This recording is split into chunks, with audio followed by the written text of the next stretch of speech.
Mama d'ici et d'ailleurs, bienvenue sur Mamelle, le podcast nourricier qui voyage au cœur de la maternité.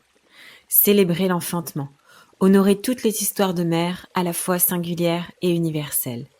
Explorer les mystères qui entourent la naissance, des origines à aujourd'hui. Se reconnecter avec la nature pour renouer avec sa vraie nature. Voilà l'essence de Mamelle. Je m'appelle Marion et j'ai créé cet espace pour te faire connaître cette vision à la fois avant-gardiste tout autant qu'ancestrale de la maternité. Ici, tu voyageras à travers les témoignages de mamans venues des quatre coins du monde qui te transmettront leur histoire de femmes et de mères, mais aussi leurs us et coutumes afférentes à la maternité.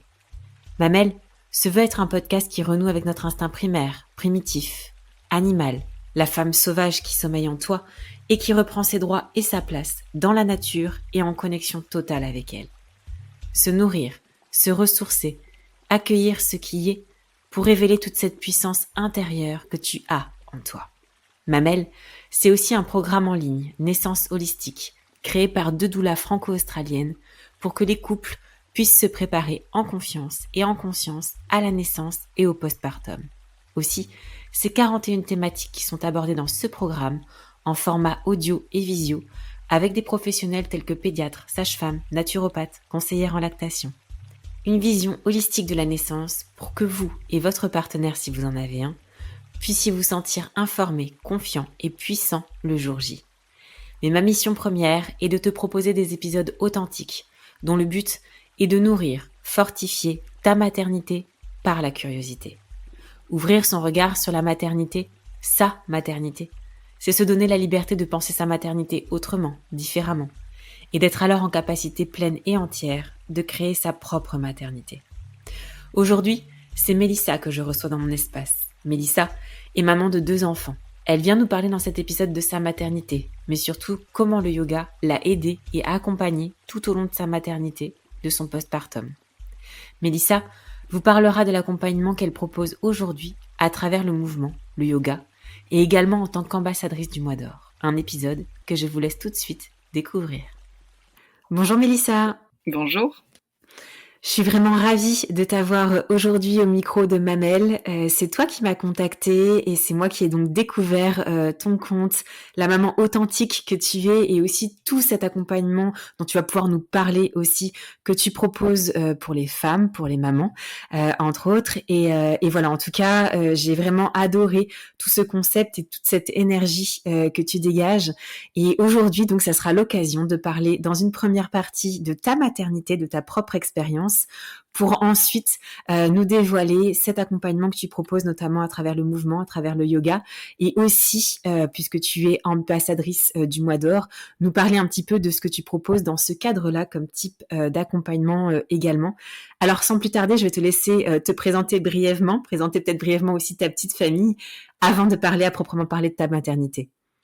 Oui, et merci déjà, je suis très contente d'être là avec toi sur ton podcast. Je m'appelle Mélissa, je suis maman de 2 enfants, une grande fille de 7 ans et un plus petit de 2 ans et demi.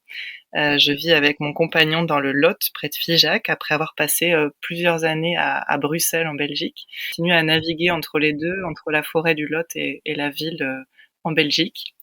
Voilà, et puis j'ai créé le tapis volant dont on aura l'occasion de parler, qui existe depuis 2014, qui existait d'abord à Bruxelles et puis qui a migré maintenant dans le Lot et aussi en ligne. Super, effectivement, on reparlera aussi de ton expérience, en tout cas de ce que tu as pu aussi proposer comme accompagnement lorsque tu étais à Bruxelles. Mais peut-être dans un premier temps, on va tout de suite parler de ta première grossesse, comment tu l'as apprise et comment tu t'es préparée, tu t'es accompagnée aussi peut-être d'autres personnes, par exemple des thérapies diverses et variées qui sont un peu différentes du parcours et du process lambda, si je puis dire, que l'on a l'habitude de connaître. Quelle a été toi ta propre expérience sur cette première grossesse? Alors quand j'étais enceinte de ma première fille, donc c'était il y a 8 ans, c'était un bébé surprise en fait, ce qui nous a embarqués dans un grand changement de vie tous les deux.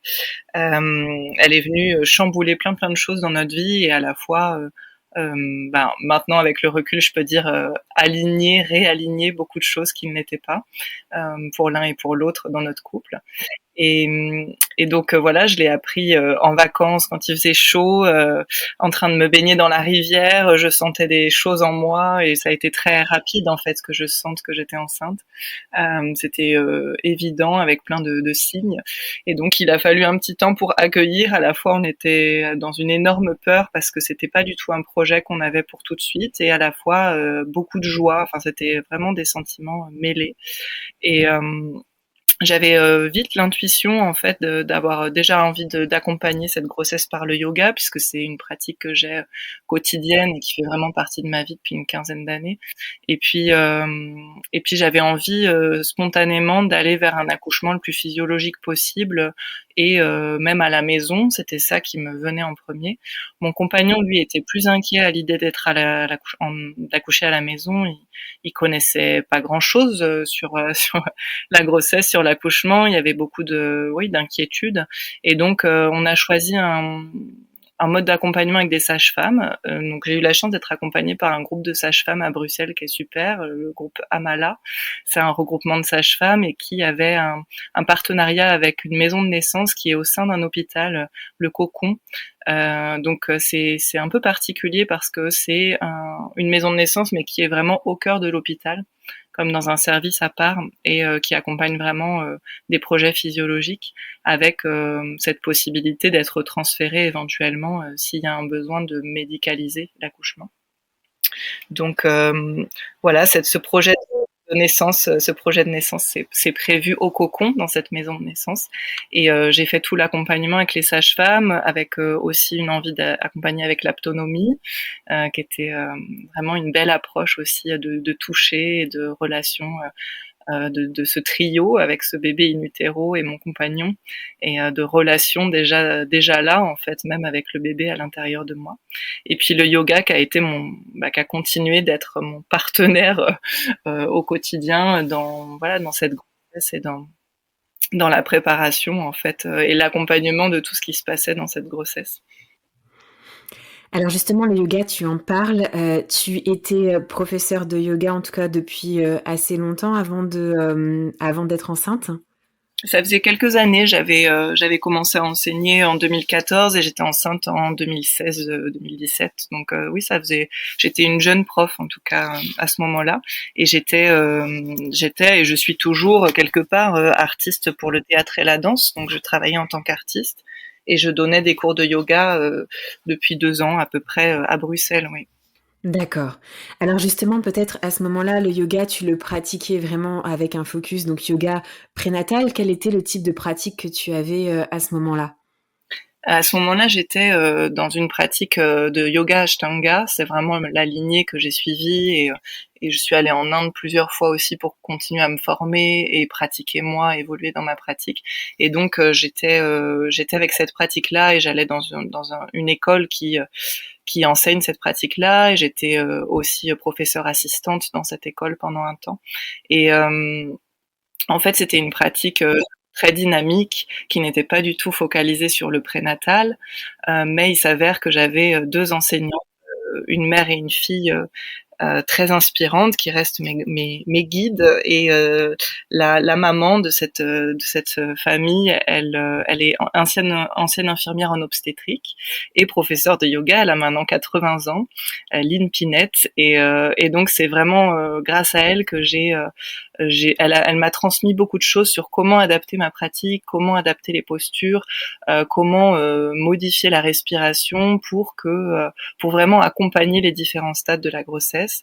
Et c'est vraiment elle aussi qui m'a encouragée par la suite à me spécialiser là-dedans, à vraiment étudier le yoga prénatal et postnatal, en sentant que j'avais que j'étais à l'aise avec ça, et que j'avais un feeling particulier avec cette pratique modifiée. Et voilà, c'est vraiment elle qui m'a créé le déclic aussi du yoga prénatal, que j'avais pas spécialement à ce moment-là. D'accord. Alors justement, en parlant de yoga, on va peut-être parler aussi de ton accouchement, et quel intérêt tu as trouvé et puisé dans le yoga pour mener à bien aussi, ton accouchement et peut-être donc de façon naturelle, en tout cas tu l'as dit que c'était, comme une maison de naissance. Comment et de quelle façon le yoga t'a aidé et comment s'est passé donc ton accouchement? Mmh. Bah, le yoga, comme je disais, ça a été vraiment mon partenaire pour toute la grossesse. J'ai pratiqué jusqu'au jour de l'accouchement, jusqu'au jour J, le matin même, jusqu'à mon dépassement de terme, puisque mon bébé s'est présenté 5 jours après le terme, donc ça a été une très longue attente. On avait prévu, enfin les sages-femmes m'avaient prévu que éventuellement elle arrive 15 jours avant, et donc on était sur les starting blocks pendant 3 semaines sans qu'il se passe rien. Et je suis arrivée 5 jours terme à voilà à avoir ma pratique de yoga assez intensive et elle a choisi de venir quand elle a choisi de venir, mais c'est vrai que ces 5 jours post-terme assez stressants. Et donc le yoga était bienvenu aussi pour apaiser mon système nerveux dans toute cette attente. J'imagine, ouais.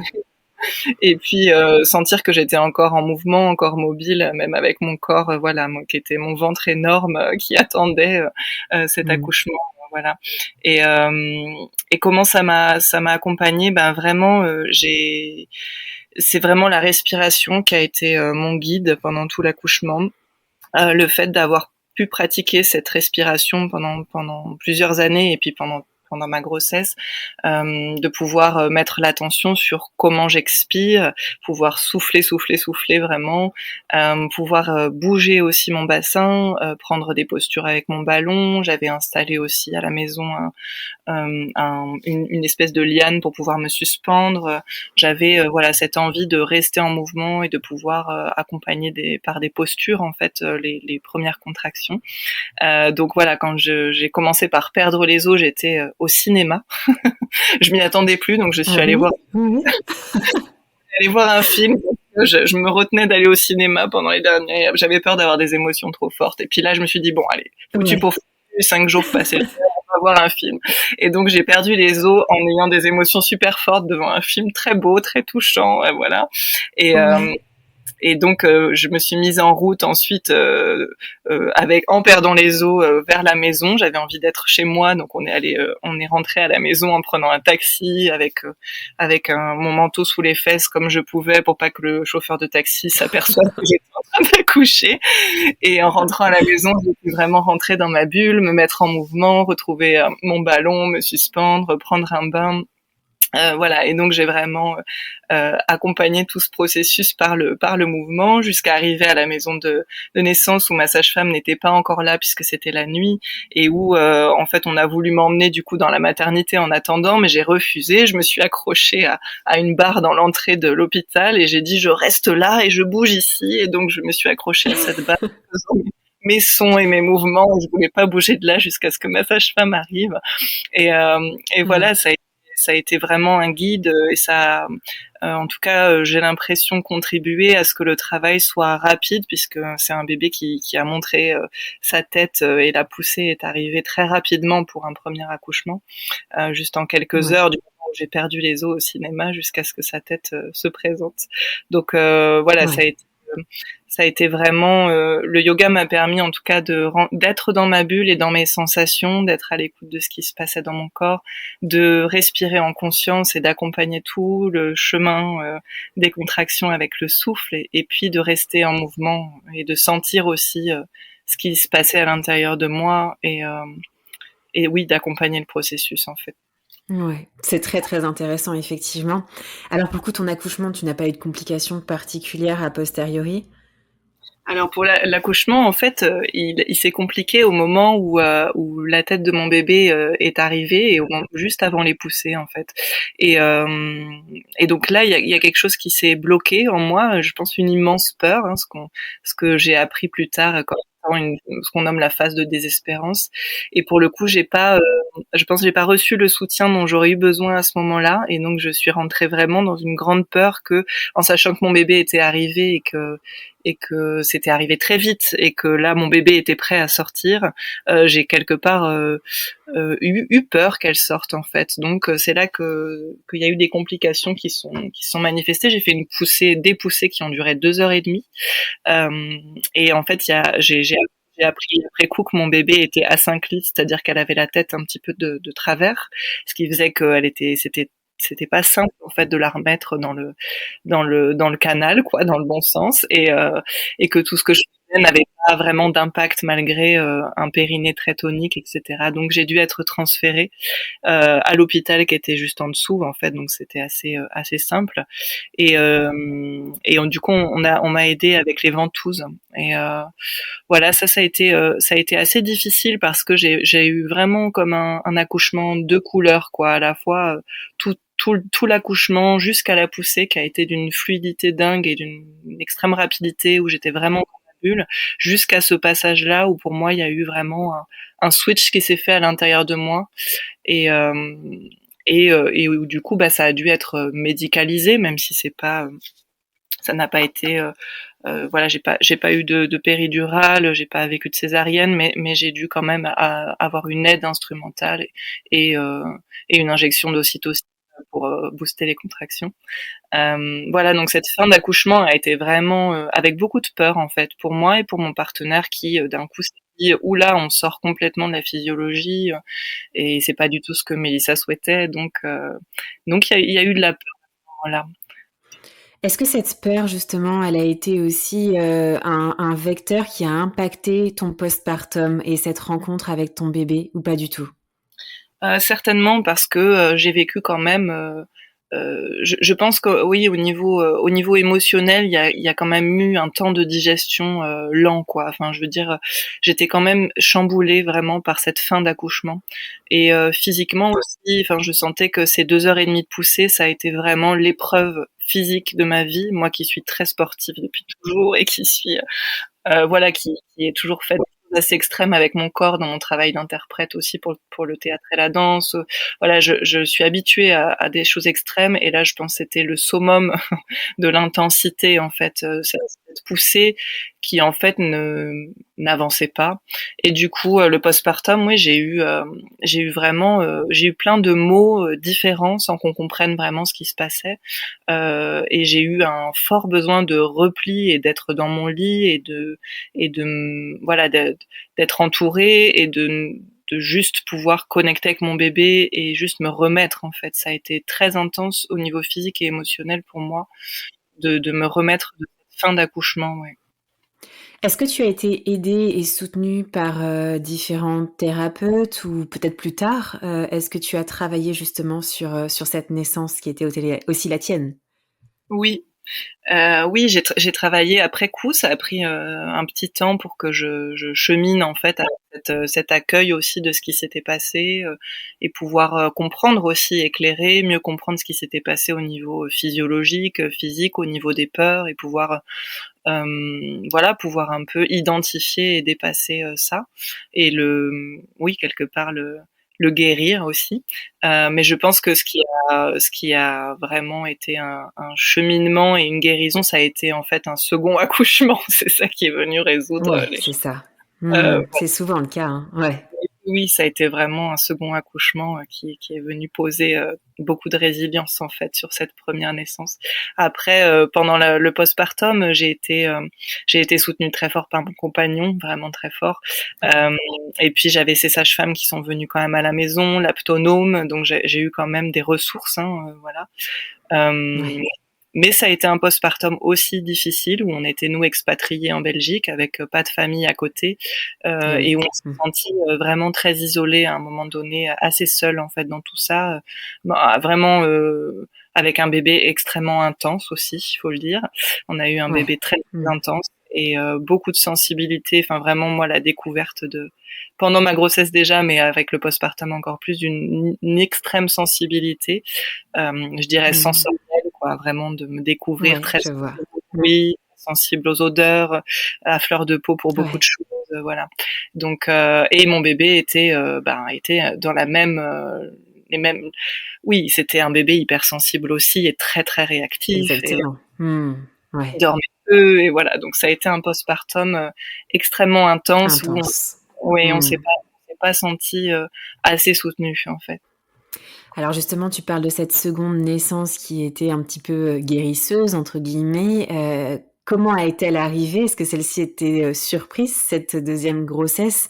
Oui. Et comment justement tu l'as menée à bien avec peut-être comme antécédent cette peur et cette naissance que tu avais eue pour le premier en tout cas. Comment as-tu géré tout ça pour le second? Mmh. Ça a été aussi un bébé qui est arrivé par surprise. On est assez doué pour ça. Ouais. Voilà, enfin, il y a des mystères quand même. Il y a des mystères. Ouais. Voilà, c'est un bébé qui est venu aussi frapper à la porte alors qu'on venait juste d'entamer un changement de vie très important puisqu'on a quitté la ville et la Belgique pour venir en France, s'installer dans les bois, construire notre maison en bois. Enfin voilà, il y avait plein de choses. On était encore en travaux. On venait juste de se poser dans la maison quand ce bébé est arrivé. Et et donc ça a été vraiment beaucoup de peur à l'annonce de cette nouvelle grossesse parce que beaucoup d'inquiétude de revivre des choses similaires au niveau et de l'accouchement mais surtout de ce postpartum très très intense et de cette grande sensibilité dans laquelle on était avec voilà d'avoir aussi un bébé intense et de retourner dans cette partie de vie qui avait été quand même difficile. Et du coup, Ouais. ça a été vraiment un chemin d'accueil en fait, de dire ok, mais ce bébé est différent du premier bébé. Cet accouchement ne sera pas le même. Mes choix seront différents. Ma vie n'est plus la même. Et j'ai aussi mûri et appris énormément de choses entre temps, puisque je me suis formée en parallèle à beaucoup de choses dans le milieu de la périnatalité et que Ouais. j'accompagnais moi-même en parallèle des femmes enceintes, etc. Donc tout ça a fait que je me sentais enfin je me sentais forte en fait, je me sentais forte et en confiance avec ce bébé qui arrivait quand on a choisi de l'accueillir. Ça a été vraiment se dire ok, il vient nous amener quelque chose d'autre et c'est une belle Ouais. surprise, belle surprise. Et du coup j'ai vite fait le choix de me tourner, de chercher une sage-femme qui accompagnait les accouchements à domicile parce que j'avais quand même eu pas ce regret, mais si tu veux, j'avais quand même eu cette envie pour le premier accouchement qui avait pas pu se réaliser, où j'avais fait un choix un peu Ouais. alternatif pour rassurer aussi mon compagnon. Et donc là, je me Mmh. suis dit ça sera à la maison et il faut absolument que ce soit dans ma cabane au fond des bois que j'accouche, voilà. Et donc Magnifique. du coup, j'ai cherché quelqu'un qui pouvait m'accompagner là-dedans. Ça n'a pas été simple parce que je suis en zone Mmh. rurale. Il y a très très peu de femmes de sages-femmes qui accompagnent à domicile. Celle que j'ai trouvée était loin de chez moi, loin de la maternité, et donc elle était assez sur la réserve et elle a en cours de route décidé de ne pas nous accompagner parce qu'on était trop loin de la maternité et qu'elle avait en plus 15 jours de congé au moment de mon terme. Donc ça faisait beaucoup d'inconnus et Ouais. donc ça a été une grossesse finalement où moi j'étais convaincue que ce serait chez moi que ça se passerait et vraiment en dialogue avec mon bébé aussi, de dire ben ok, on va visiter la maternité pour voir à quoi ça ressemble, et on est sorti où j'ai l'impression de parler avec mon bébé, de me dire bah non, ce sera pas là, je sens que c'est pas là, et puis ouais, bah non, ça sera pas là, à la maison. Ouais. Mais aussi Mmh. parce que je n'avais pas envie d'accoucher sans assistance, j'avais envie d'avoir la présence d'une sage-femme et, euh, et donc voilà, de pas trouver quelqu'un, c'était très très très stressant sur la fin de ma grossesse. Il s'avère que j'ai rappelé cette sage-femme en lui disant voilà, en lui parlant des alternatives auxquelles on pensait, et elle m'a dit bon, je vais pas vous laisser tout seul accoucher dans votre cabane, je vais Ouais, venir. quand Voilà. même. Ouais. Après, je garantis rien, j'ai des congés autour de ce terme, donc il se peut que tu doives aller à la maternité ou que tu accouches sans moi chez toi, mais je vais faire au mieux pour être Mmh. là. Donc voilà, ça a été finalement, ça a pu se passer comme ça. euh, Ouais. ouais, puisque du coup l'accouchement a pu se passer à la maison. Avec la présence de la sage-femme, pour le coup, elle était là? Du coup, oui, alors elle était pas en vacances. En fait, elle était déjà partie en vacances, elle est revenue. Donc pareil, j'ai eu un bébé à nouveau Ah, post. en forme alors, en pleine forme. Voilà. Ouais, d'accord. Et je pense que j'ai aussi attendu, tu vois, qu'elle revienne avec après voilà, mon Ouais. bébé est arrivé à jour plus 4 aussi, comme ma première fille. J'ai eu 2 bébés après terme. Bon, après, je ne sais pas si c'est Ouais. moi me suit, voilà, qui quelque part n'était pas prête puisque la sage-femme n'était pas rentrée, mais voilà, quand j'ai su qu'elle était Ouais. par là, j'ai pu enfin me mettre dans le travail et ça c'est venu et j'étais à la limite d'être déclenchée, de devoir complètement changer de projet puisque du coup ça voulait dire D'accord. maternité, voilà, le lendemain matin, donc il est arrivé vraiment. Mmh. Et c'est un travail qu'on a fait avec mon compagnon tous les deux. Et puis la sage-femme est arrivée à la fin pour les pousser, juste avant les pousser en fait, les 2 dernières heures. Ça a été un accouchement à nouveau express. Hein. J'ai accouché, j'ai eu des contractions à 22 heures et il était né à 2 Ouais. heures tout le matin, donc ça a été très assez rapide en Waouh. fait. Mmh. Et et oui, et du coup, c'était pour moi très beau en fait de pouvoir vivre ça en duo avec mon amoureux. Et il était vraiment là en accompagnant, en mettant une bouillotte sur le sacrum, en me secouant le bassin quand je voulais Mmh. qu'il me secoue, voilà, en m'accompagnant pour me mettre sur mon ballon, pour faire mes sons, mes postures, pouvoir m'accompagner dans la baignoire. Et, euh, et du coup, oui, ça a été vraiment, vraiment très beau. Notre grande fille dormait à l'étage. On avait sa marraine qui logeait Ouais. de l'autre côté du jardin, et du coup, on s'est dit que elle pourrait veiller sur elle. Et finalement, ma fille a dormi pendant tout l'accouchement. Elle ne s'est pas du tout réveillée, et elle s'est réveillée après la C'est délivrance incroyable. du placenta, quand le bébé était au sein, dans mon petit bout au sein, et ma grande est arrivée. J'ai entendu un bruit, voilà. Donc ça a été Ouais. Ah. comme voilà, ça a été un C'est beau. accouchement comme je l'avais souhaité, et très très doux et très très beau, très très doux et à la fois très puissant aussi, hein, parce que quand j'ai revécu les poussées, ça a Mmh. été à nouveau une inquiétude, hein, de revivre la même situation, c'est-à-dire que tout Ouais. se bloque. Et la sage-femme étant là, elle m'a dit que j'étais en train de le faire, et ça juste il a suffi de cette phrase pour que mes poussées soient efficaces et que mon bébé arrive dans la baignoire sur moi. Et puis voilà, ça a été Ouais. vraiment très beau, et ça a vraiment guéri pour moi ce sentiment d'impuissance que j'avais gardé, où j'ai lutté vraiment très longtemps pour pousser sans qu'il se passe rien. Et donc ça m'a reconnecté vraiment avec ouais, ma puissance de je peux le faire. Ouais, c'est ça. Ouais, c'est ça et puis tu parlais justement, au début là, dont tu commençais à nous parler de cette deuxième naissance, de cette force aussi avec laquelle tu as renoué et est-ce que cette force et la façon dont tu as enfanté avec toute cette puissance a aussi eu un impact sur ton postpartum? Oui, tout à fait. Bon, après, il faut dire que le postpartum, je l'ai préparé de chez préparé, puisque j'étais J'imagine, vraiment à ouais. fond dans le J'adore à ce moment-là. J'étais déjà, Ouais. Ah voilà, d'accord, déjà, OK. déjà, pour ma deuxième grossesse, ça a été vraiment le mois d'or qui a guidé beaucoup de choses.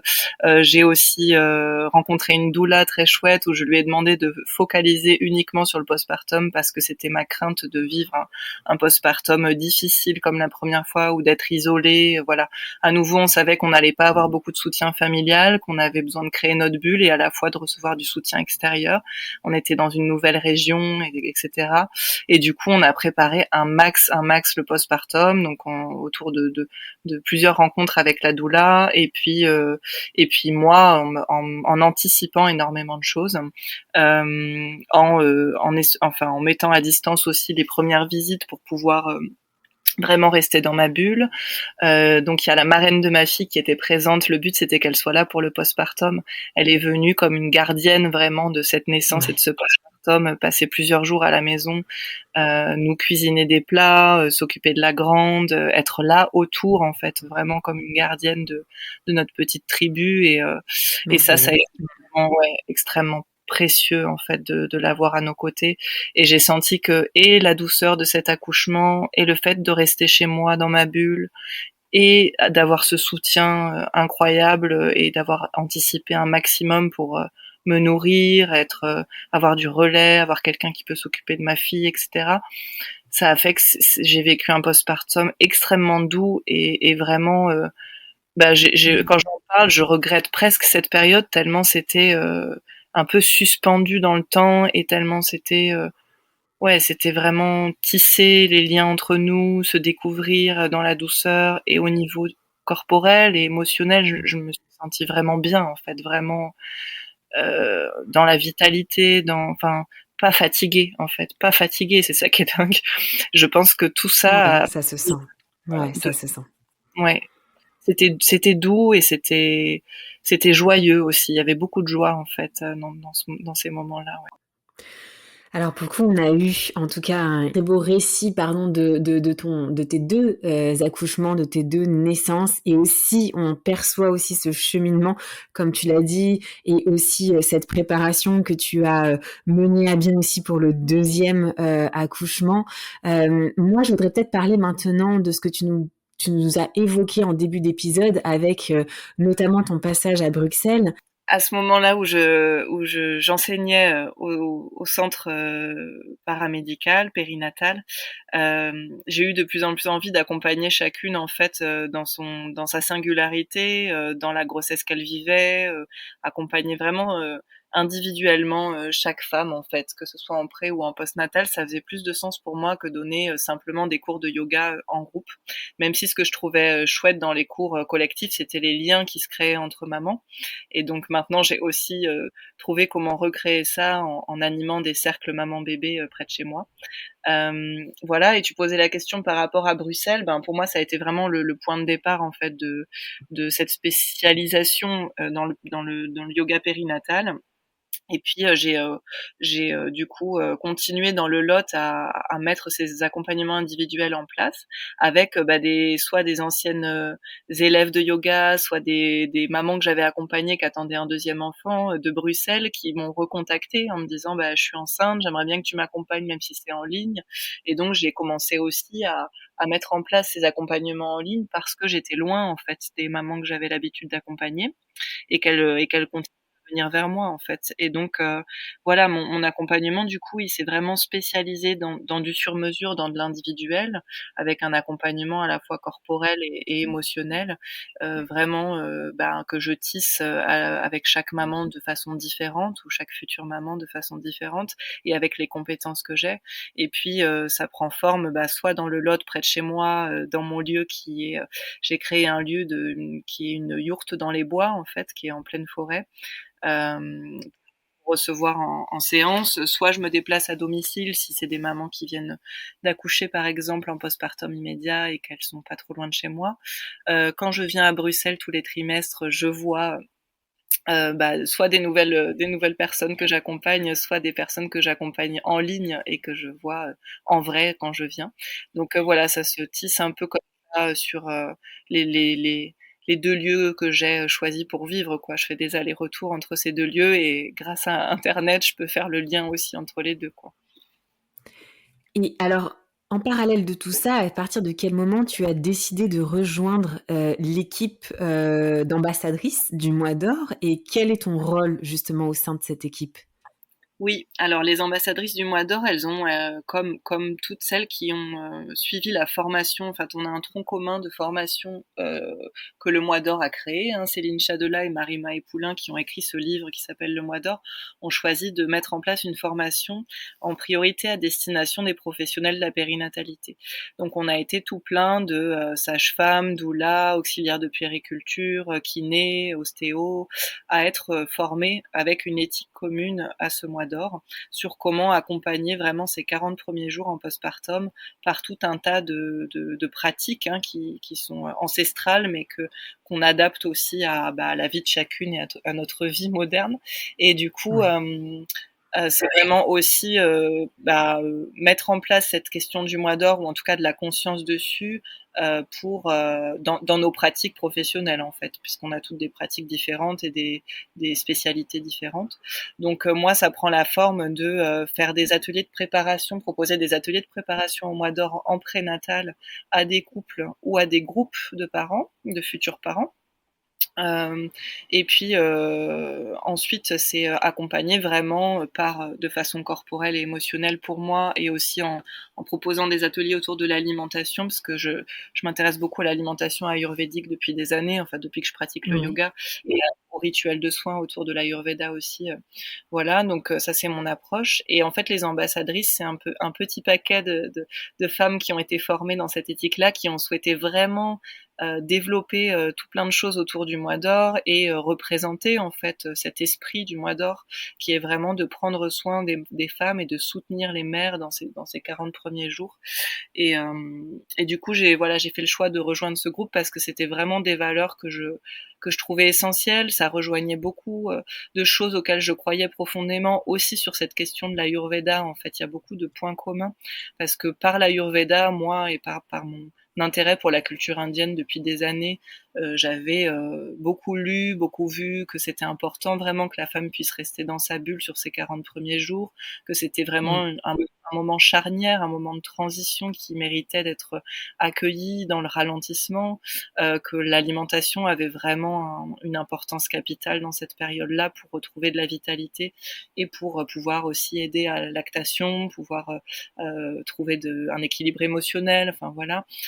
Donc par l'Ayurveda, j'étais déjà rentrée en fait dans cette culture du mois d'or quelque part, par la culture indienne. Et puis là, du coup, quand je me suis formée dans cette formation-là, ça m'a tellement parlé que j'ai eu envie vraiment de continuer à en parler, de diffuser ça autour de moi, d'essayer de voilà, de faire connaître qu'est-ce que c'est que ces pratiques, pourquoi elles sont importantes, comment on peut les ajuster à notre vie moderne, pourquoi ça peut vraiment changer les choses en fait sur comment est vécu le postpartum par les parents en fait et sur le lien d'attachement aussi des parents à leur enfant. Enfin que ça a un impact en fait énorme et moi je l'ai très bien ressenti dans mon vécu aussi de mes deux Ouais. postpartum. Et c'est aussi pour ça que j'ai à cœur de le transmettre, quoi. C'est tellement précieux, effectivement, puis on sent que tu es vraiment animée et habitée aussi par, cette transmission, que tu partages aussi auprès de ces couples et de ces jeunes, mamans, de ces femmes. Alors peut-être pour poursuivre aussi sur cet accompagnement, tu parlais tout à l'heure du yoga, Ashtanga qui était plutôt un yoga dynamique, et c'est vrai qu'on n'a pas coutume en tout cas de voir un type de yoga comme ça dynamique, en yoga, prénatal, je me trompe? Oui, le yoga Ashtanga, en fait, est un yoga, en effet, dynamique et vraiment avec une énergie feu comme ça, une énergie qu'on dirait plutôt yang, en fait, plutôt masculine, en fait. Et la façon dont il est transmis parfois est très... En fait, ça dépend vraiment de qui le transmet. Mais originellement, c'est quand même une pratique très feu.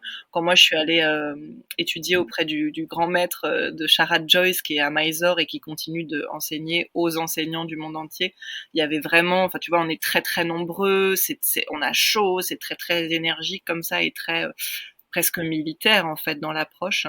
Hein. Et du coup, Mmh. c'est vrai que quand moi j'ai été enceinte de la première, je me suis donc j'ai vraiment appris grâce à cette enseignante dont je parlais tout à l'heure et ces enseignantes qui sont toutes les deux des femmes qui ont toutes les deux été mères et en plus cette enseignante Lynn qui était ancienne infirmière en obstétrique a vraiment apporté un regard plus lent, plus doux, vraiment à faire de l'espace dans le corps, à amener vraiment ça a amené à un autre regard à ma pratique et de vraiment accueillir ces modifications dans mon corps et donc c'est comme ça que j'ai continué de le transmettre et puis j'ai trouvé enfin je suis allée étudier plus tard, des années plus tard à Morjim avec une femme en fait, Sharmila Desai, qui elle est une Ashtangi depuis toujours, mais qui a vraiment cette approche du féminin, des cycles, d'accompagner la maternité ou la grossesse.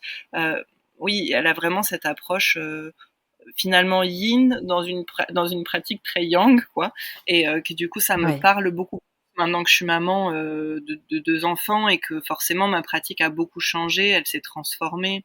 Euh, je vois que le côté méditatif, le côté respiration, le côté peut-être spirituel, c'est des choses qui sont de plus en plus importantes pour moi, au-delà des postures et du côté vraiment très très tonique en fait des postures ou d'aller exécuter des postures vraiment intenses. Enfin, que ma quête elle est vraiment dans autre chose maintenant que je suis maman, ça a beaucoup évolué. Mais ça n'empêche que je reste très attachée à cette lignée-là et que je trouve que c'est une pratique qui amène beaucoup de vitalité, oui, c'est d'autonomie, enfin, c'est vraiment, pour moi, ça a été vraiment très fort en fait tout ce que ça a changé dans ma vie cette pratique-là. Et je trouve Ouais. que c'est pas compatible en fait avec. Alors évidemment, ce que moi je transmets aux femmes que j'accompagne, aux personnes que j'accompagne, quand elles sont enceintes et tout ça, c'est beaucoup plus rond, c'est beaucoup plus lent et c'est vraiment très modifié et voilà. Mm. Mais la source qui est le souffle, hein, qui est la coordination du souffle et du mouvement, le vinyasa, ça c'est toujours là et pour moi c'est la base en fait. Peu importe ce que tu vas faire comme posture ou voilà, l'intention, c'est de mettre de la conscience dans ce qui se passe en toi, de sentir le mouvement primordial qui est celui du souffle et de te relier à ce mouvement primordial pour bouger ton corps.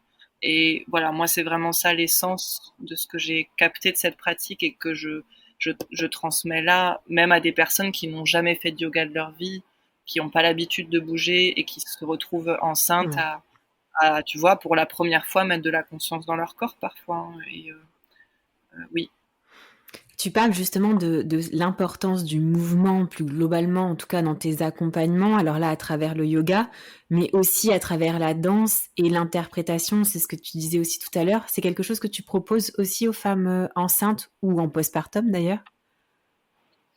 Euh, Non, pas en tant que tel. C'est-à-dire que moi, je viens de ce parcours en tant qu'interprète. Voilà, je me suis toujours intéressée au mouvement, au corps. Ça a vraiment été le fil en fait conducteur dans tout mon travail, que ce soit quand j'étais apprentie comédienne, et puis danseuse, et puis professeur de yoga, et puis maintenant accompagnante périnatale. C'est vraiment le corps et le mouvement qui sont vraiment ce que j'aime en fait. Je vois les choses qui bougent, j'aime bouger, j'aime voir les gens qui bougent et j'aime aussi accompagner des mouvements internes, tu vois, de pas forcément que externes, que corporels, mais aussi ce qui se met en mouvement à l'intérieur de la personne quand elle vit des transitions de vie. Et la grossesse et le postpartum sont des grandes transitions de vie.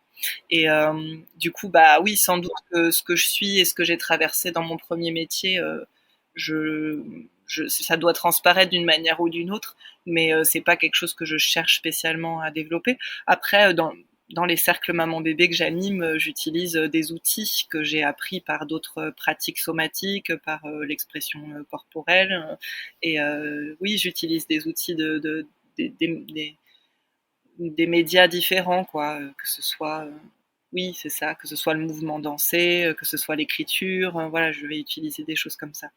Euh, oui, ce que j'ai vraiment à cœur d'accompagner et qui vient, je pense, de cette traversée du mouvement sous plein d'aspects dans mon travail, c'est vraiment d'accompagner les mouvements individuels, de comment j'observe en fait ce qui se passe pour une personne, là où elle en est, ce qu'elle aimerait poser comme intention dans sa vie et voir comment moi je peux l'accompagner sur le plan émotionnel ou par le corps à se remettre dans le mouvement. Mais donc c'est en séance, mais aussi en dehors du tapis et en dehors de nos séances, quoi, dans sa vie de façon globale, en faisant des propositions qui lui correspondent ou en cherchant ensemble qu'est-ce qu'elle pourrait mettre en place dans son quotidien pour accompagner cette transition de vie.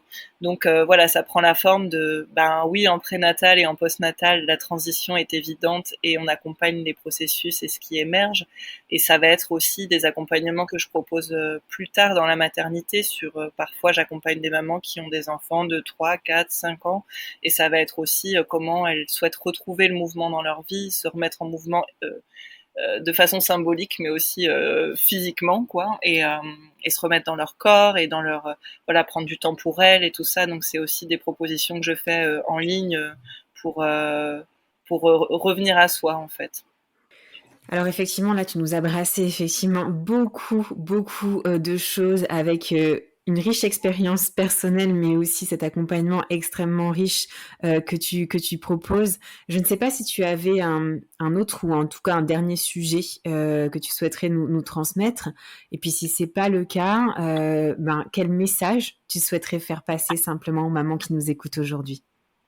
Oui, ce que j'aurais envie de transmettre aux mamans qui nous écoutent, c'est euh, que vraiment elles puissent prendre le temps d'accueillir en fait ces grands changements qui arrivent, que c'est vraiment des temps suspendus en fait, la grossesse, le postpartum, les premiers mois avec un enfant, à la fois d'une immense intensité, c'est un immense chamboulement, et à la fois c'est tellement précieux que j'ai envie de dire, d'accueillir en fait, de prendre le temps d'accueillir ce qui se passe en vous comme changement et de pas se mettre trop d'injonctions à, euh, à faire comme avant ou à, à, à se retrouver vite comme avant, à couper vite à se remettre vite dans le travail, dans l'action, dans voilà, c'est compliqué parce qu'on est dans un monde où tout va très vite et où du coup ces transitions-là ne sont plus du tout,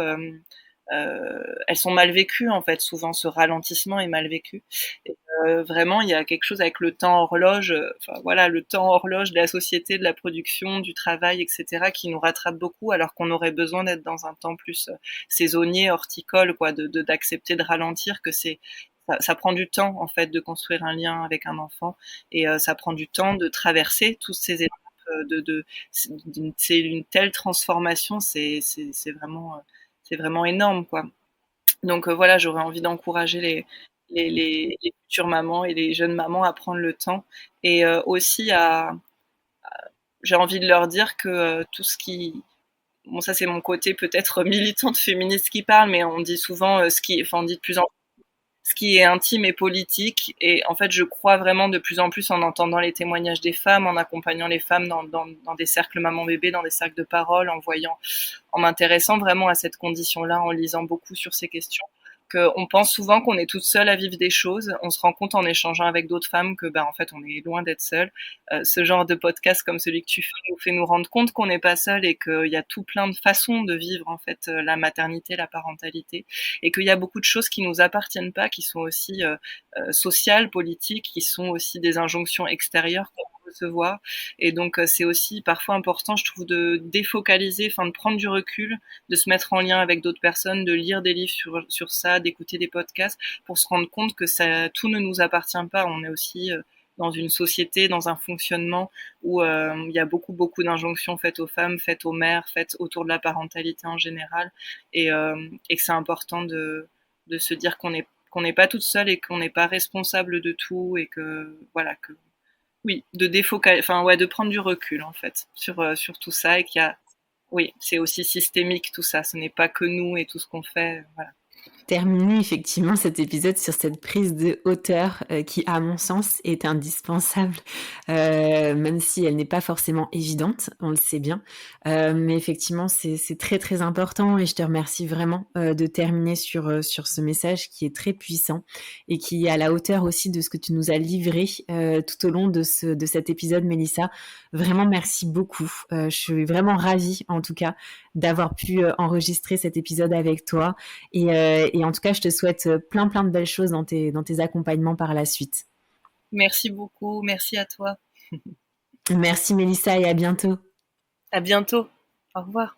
Mama, merci pour ta fidélité et ton écoute si précieuse pour moi et toutes les mamas auditrices. Si tu as aimé cet épisode, n'hésite pas à t'abonner, commenter, liker mon podcast, mais aussi à t'abonner à mon compte Instagram Mamelle le podcast pour y retrouver les moments phares des épisodes et bien plus. Mamelle, c'est aussi un site internet, mamelle.fr, où tu retrouveras des informations précises sur les différentes façons d'incarner sa maternité, mais aussi une boutique en ligne où tu pourras t'offrir ou offrir un coffret envoûtant, original, avec des trésors venus d'ici et d'ailleurs. Alors n'hésite pas à parler de Mamelle autour de toi. Cet épisode est terminé. Je te dis à très vite pour un nouvel épisode, mais en attendant de se retrouver, maman, n'oublie pas, ta maternité t'appartient. Elle est un univers aussi merveilleux que le monde à explorer.